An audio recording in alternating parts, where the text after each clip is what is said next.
October 19th, 2019, Saturday night, just before midnight. In a quiet residential street in Emerson Valley, one of Milton Keynes' more affluent neighborhoods, music drifts from a family home on Archford Croft.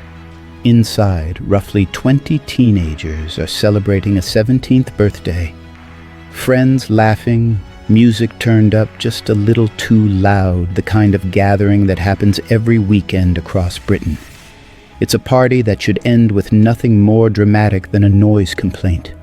But in less than 60 seconds, this ordinary celebration will explode into one of Milton Keynes' most brutal tragedies. 2 17-year-old boys will be dead. 2 others will be fighting for their lives. And 5 young men will have sealed their fates as killers. This is how a birthday party became a bloodbath in the street of Emerson Valley on October 19, 2019. Please comment and subscribe to our channel for more true crime stories. I go through every comment. Now let's begin. I'm pleased that the jury have seen fit and persuaded by the weight of the evidence to convict these 4 young men of the murders of Dom Ansah and Ben Gilham Rice. I thank them for their deliberation and their careful consideration of the case. My thoughts and my sympathy, both personally and also from the wider investigation team, go to those families today. I'd also like to remark on how well they have conducted themselves in court. They've sat there every day for the last 8 weeks, listening to harrowing evidence about the last moments of their young 17-year-old children, and have done so with remarkable grace and dignity. They should be proud of that. This was not a random attack. This was a premeditated, calculated attack in which the offenders drove several miles across Milton Keynes, armed with an array of weapons, face coverings, and sought to use the element of surprise and numbers in order to gain the advantage over the young, unsuspecting partygoers. They will understandably have a long time in prison to reflect on their actions. If you carry a knife, you put both yourselves and others at risk. It's that simple. Secondly, if you carry a knife and you use it as a weapon, as in this case, I hope that this case serves to justify the fact that the police will follow you, robustly pursue you, and put you before the courts where you belong. Thank you. Among the partygoers that night were 2 childhood friends, boys who had been inseparable since they were 4, boys who had grown up together, gone to school together, and would die together. Dom Ansah, Ben Gilham Rice. Let me tell you who they really were, because in the chaos of that night, it's easy to forget. They weren't statistics. They were sons, brothers, friends, young men with dreams that would never be fulfilled. Dom Ansah was born December 27, 2001. He arrived just 11 minutes after his twin sister Holly, weighing only 2 pounds, 9 ounces. So small, so fragile, he and Holly spent their first 8 weeks in hospital while their parents, Tracy and Dominic, prayed he would survive. He did. Dom grew into an adventurous boy, fishing with his granddad by the lake, street dancing with Holly, the sister who was never far from his side. By 17, 6 feet tall, he still had a smile that could melt anyone's heart. His mother would later say, "Dom wasn't just our son. He was our best friend and the light of our lives. He was protective, kind, loyal, a homebody who loved his family more than nights out with friends. He had dreams, big ones. He wanted to open his own barbershop. He was months away from taking his driving test.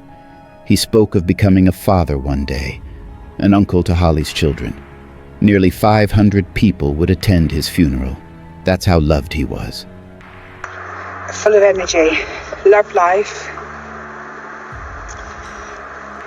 very much a protector of his twin sister Holly. Just joyful. He was just great. Unbiased though. They've been friends since 2006 when they met in the reception at Oxley Park School. They were inseparable. They just did everything together, from girls to going to a party, to basketball, to football, swimming, everything. Holidays. We had some amazing holidays. Ben Gilham Rice was a gentle giant, 6 feet tall, with a heart as big as his presence. From an early age, people were drawn to him. At his school prom, he had been voted funniest in his year. He was passionate, loud, opinionated in the best way, devoted to Tottenham Hotspur, attending every home game with his younger brother Jake. After Ben's death, Jake couldn't bring himself back to the stadium. The seat next to him too empty. The silence where Ben's voice should have been too loud. His friends, some who had known him since he was 4, continued to honor him, visiting his parents, sending flowers, messages, small acts that mirrored the kindness Ben had always shown. His parents, Jason and Suzanne, would later say, Ben really was going to achieve whatever he wanted in life. He had his whole life ahead of him. It was very lovable. It was very, very funny. Very endearing. Very endearing. Very laid back. Yeah. Very laid back. His friends just said how funny he was. Whenever there was a gathering, they wanted him there because he would be light up the party or light up wherever they was. Always having a laugh, always pulling jokes, always doing something. Dom and Ben, best friends since the age of 4. That friendship was strong from day one, right up until the fatal night they both lost their lives. They met at school. They grew up together. And on October 19th, 2019, they went to a birthday party together. Inside, the party was in full swing. 15 to 20 teenagers scattered between rooms, music playing, the bass thumping through the walls, the living room packed with laughter and chatter. Some in the kitchen, others spilling into the hallway. It was a 17th birthday celebration. Nothing unusual, nothing threatening. Just young people being young people. Among them were Dom and Ben, surrounded by friends they'd known. Also present were 2 other young men, one 17, one 23, whose names would later be withheld for legal reasons. 4 young men who had no idea that within the hour they would all be bleeding. There was no indication of trouble, no sense of danger, no reason to feel unsafe. This was someone's home, a private, invitation-only event. But across Milton Keynes, several miles away, 5 young men were receiving information that would change the event. Someone at the party, a tipster whose identity would later be revealed in court, sent a message to members of the gang known as B3. The message was simple. Members of their rival gang, M4, were at the party. And in the world of postcode gangs, that was all the justification they needed. While Dom and Ben laughed, while music filled the house, 5 attackers were arming themselves with knives and machetes. They pulled on face coverings, skull masks, Guy Fawkes masks, designed to conceal identities and maximize terror. They climbed into a taxi. They were heading straight for Archford Croft. The clock was ticking toward midnight. But the most surprising question is what gave rise to this gangs? In the planned grid of Milton Keynes, young people formed loose but fierce affiliations tied to where they lived. MK3, MK4, MK6. Each postcode a territory of identity, pride, and rivalry. These were not formal crime syndicates, but they were far from harmless. They were postcode crews, social groups whose reputations were measured in loyalty, insult, and respect. At the heart of the East-West divide stood 2 of the most talked-about crews, the B3 gang, anchored in West Bletchley's MK3 postcode, young men and older teenagers who wore their territory like armor. And over in Westcroft's MK4 postcode, another group known simply as M4, rivals with their own alliances, their own songs, their own grudges. These crews were more than names. They were identities shaped by daily life, the streets, school gates, local parks, even online. On social media, videos, slang, and coded threats spread faster than gossip. To belong to a postcode was to be part of something bigger. But in that belonging, The chance of conflict was never far behind. The tension between B3 and M4 didn't emerge overnight. This animosity was years in the making, simmering in moments the wider world never saw. Prosecutors at Luton Crown Court described a series of humiliations and earlier confrontations that formed the backdrop to the fatal attack. One incident, in Woodland near Westcroft, saw a boy linked to B3 assaulted, stripped, and taunted by members of M4. The episode caught on camera and circulated online. To prosecutors, that moment was more than a single assault. It was an insult stitched into reputation, a seed of anger that would not easily die. And it wasn't the only flashpoint. Court evidence included another member of the B3 circle being stabbed months before the birthday party attack. Injuries unreported to police, but never forgotten. The rivalry extended online. Drill music videos, full of slang, coded threats, and postcode references, were posted publicly, spreading across social media.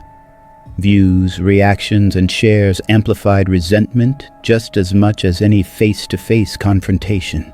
The clash between B3 and M4 was more than territorial. It was a cycle of retaliation and revenge, fueled by memory, and broadcast to anyone who followed the feeds. As the birthday party reached its peak, a single message changed everything. Amid the laughter, the music, the conversations, a message was sent. Members of the B3 crew were informed. Associates of M4 were at the party, a name, a presence, a postcode, nothing more. But in the tense world of rivalry and retaliation, that was all they needed. Prosecutors explained in court how B3 members then made a fateful choice, masked, armed, moving with purpose. They set out for the party, not to celebrate, but to confront. That tip-off, a single notification in a private gathering, became the catalyst. A moment that turned friends laughing together into victims of tragic, premeditated violence. They got into a vehicle and drove toward Emerson Valley. The journey itself would later be captured by a dash cam, a silent witness to what was coming. Streetlights passed, roads familiar, no wrong turns, no hesitation. Inside the car there was no confusion about the objective. Prosecutors would later tell the court, this was a group moving with intent, not fear, not uncertainty, but a shared mindset focused on confrontation and violence. There were no calls to turn back, no pause to reconsider, no moment where anyone said, this has gone too far. The destination was fixed, and so was the decision. The vehicle arrived at Archford Croft. Inside, the birthday party continued, music playing, teenagers laughing, unaware of the danger approaching. The attackers did not knock. They did not announce themselves. They approached from the rear, deliberately avoiding the front, deliberately choosing surprise. Face coverings on, weapons already drawn. In seconds, the threshold between celebration and terror was crossed. This was not a fight. It was an ambush. Witnesses would later describe it as ferocious. The attack exploded. Sudden, chaotic.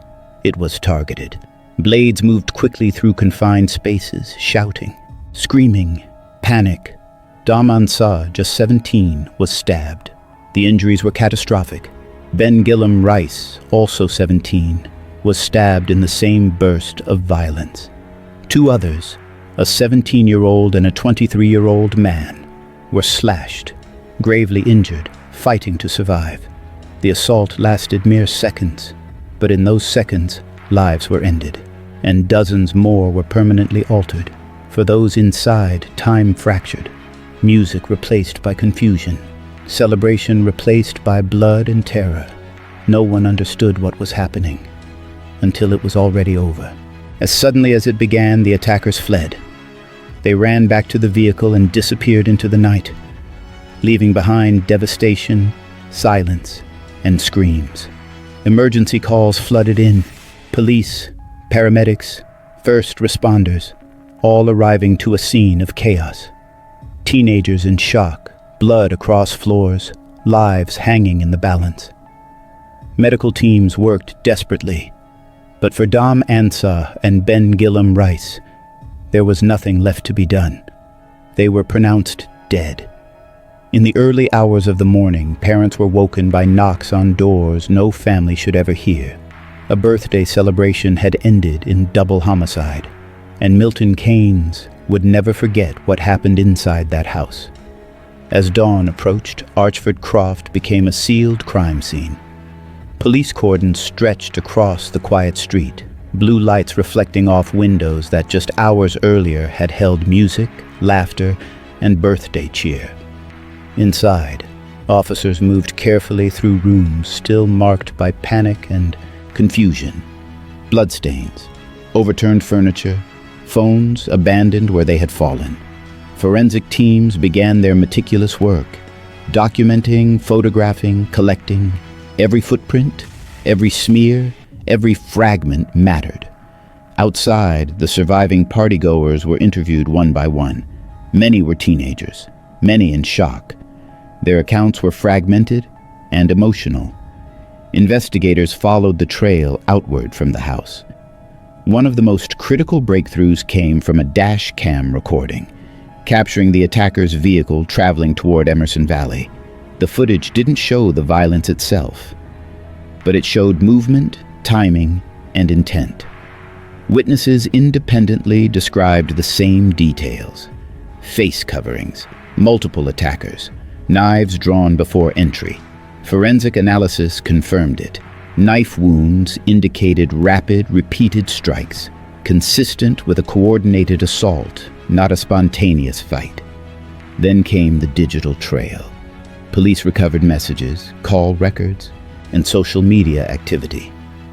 Communication between suspects before the attack, with references to postcodes, rivals, and movements coordinated in advance. Taken together, the evidence told a clear story. This was not a chance encounter, not an argument that spiraled, but a planned act, assembled piece by piece before anyone even set foot inside that house. With the evidence mounting, police moved. 5 suspects were identified, 2 men in their 20s, 2 teenagers, and a 5th, completing the group, alleged to have traveled together that night. Arrests followed in coordinated operations. Homes were searched, phones seized, clothing recovered. Each suspect was questioned. Each denied responsibility, in different ways. But the charges reflected the gravity of the investigation. 2 counts of murder, multiple counts of violent disorder and related offenses. The investigation phase was over. The case was now heading to court. I went to see Jimmy and I got offered to go to a party. I went into the taxi. Slow down. Okay, slow down. Give me more detail. Give proper details. Who was there? Okay, so you went to see Jimmy. Yeah, there was me, Jimmy and Ben. But there was more people than that did the attack.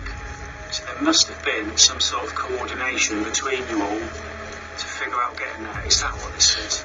No comment. Do you admit killing Dominic Ansah? No comment. Tell me everything you know about Benjamin. No comment. The trial opened at Luton Crown Court. Inside the Yim courtroom, prosecutors laid out their case, a narrative of premeditated gang violence, driven by postcode rivalry, executed with lethal intent. They walked the jury through the night, step by step, the tip-off, the preparation, the journey, the ambush. Defense teams challenged the interpretation, questioning identification, intent, and individual responsibility. But the evidence was cumulative and very hard to dismiss. Dash cam footage placed the group together. Witness testimony confirmed masked attackers acting in unison.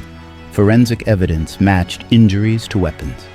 Digital records showed coordination before the attack, and woven through it all proof of gang affiliation, not as myth, but context for motive and planning. After weeks of testimony, the jury reached a decision. All 5 defendants were convicted. The murders of Dom Ansah and Ben Gillam Rice were not the result of a spontaneous dispute. They were the outcome of a conscious decision to arm, to travel, to attack.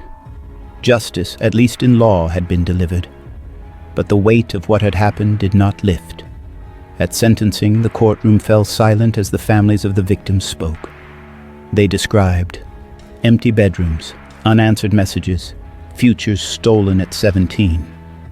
The judge addressed the defendants directly, condemning the culture of gang violence, the obsession with territory and reputation, the willingness to carry knives into a family home. The sentences were severe, measured in decades, reflecting both punishment and public protection. But the judge also spoke of something that could not be measured: the lasting impact on a community, the fear left behind, the irreversible cost of a decision made in minutes after years of simmering resentment. 2 young lives were gone, and Milton Keynes was left to live with the consequences. When the courtroom emptied and the headlines faded, the families were left behind, carrying a grief that does not move on. For Dom Ansah's family, time stopped at 17. A son who should have grown older never did. They spoke of a boy who laughed easily, who had plans, who walked out that day expecting nothing more dangerous than a night with friends. For Ben Gillam Rice's family, the loss was just as absolute. A young life defined not by violence, but by possibility, cut short inside a house where he believed he was safe. 2 families, 2 futures erased in minutes, and for the survivors, one still a teenager, the other barely into adulthood. Survival came with its own burden. Physical wounds healed slowly. Psychological ones lingered longer. They lived with the memories, with the sounds, with the knowledge that seconds separated them from the same fate. This was not grief that fades. It was grief that settles and stays. The case forced uncomfortable questions into public view. About youth violence, about post-code rivalries, about how young people came to see knives as protection, because what happened on Archford Croft did not feel isolated. It felt like a warning. Gang violence leaves no winners. Not the victims, not the families, not the community, not even those who carry it out. Revenge does not restore dignity. Knives do not create respect. Violence does not stay contained. Prevention must come before tragedy, not after it. Because once a door is forced open, once blades are drawn, there is no rewind, only consequences. Milton Keynes was left to grapple with more than shock. Emerson Valley became a community on edge, questioning, how could a celebration turn deadly? How did 2 boys die in seconds? How did young people come to see knives as power? This case forces difficult questions we cannot ignore. Could this have been prevented? Are schools and communities doing enough to intervene before rivalries turn violent? How much does social media fuel conflicts among young people? What could have stopped this cycle before it ended 2 lives? The facts are clear: premeditated violence, coordinated and executed with lethal intent. A tip-off, knives, masks, a plan. The consequences were irreversible. 2 17-year-olds dead, 2 others seriously injured, 5 young people now behind bars, a community traumatized. And yet, the lessons remain for all of us. Think about this. If someone you loved was threatened, how would you act? Could earlier intervention have changed the outcome for Dom and Ben? What role does social media responsibility play in keeping our youth safe? We want to hear your thoughts. Leave a comment below. If this story moved you, hit like, subscribe, and turn on notifications to follow more in-depth true crime cases like this. Share this video to spread awareness. Remembering Dom and Ben isn't just about looking back. It's about understanding, preventing, and acting before the next tragedy. Gang violence leaves no winners. Revenge leaves only loss. Prevention must come before tragedy, not after.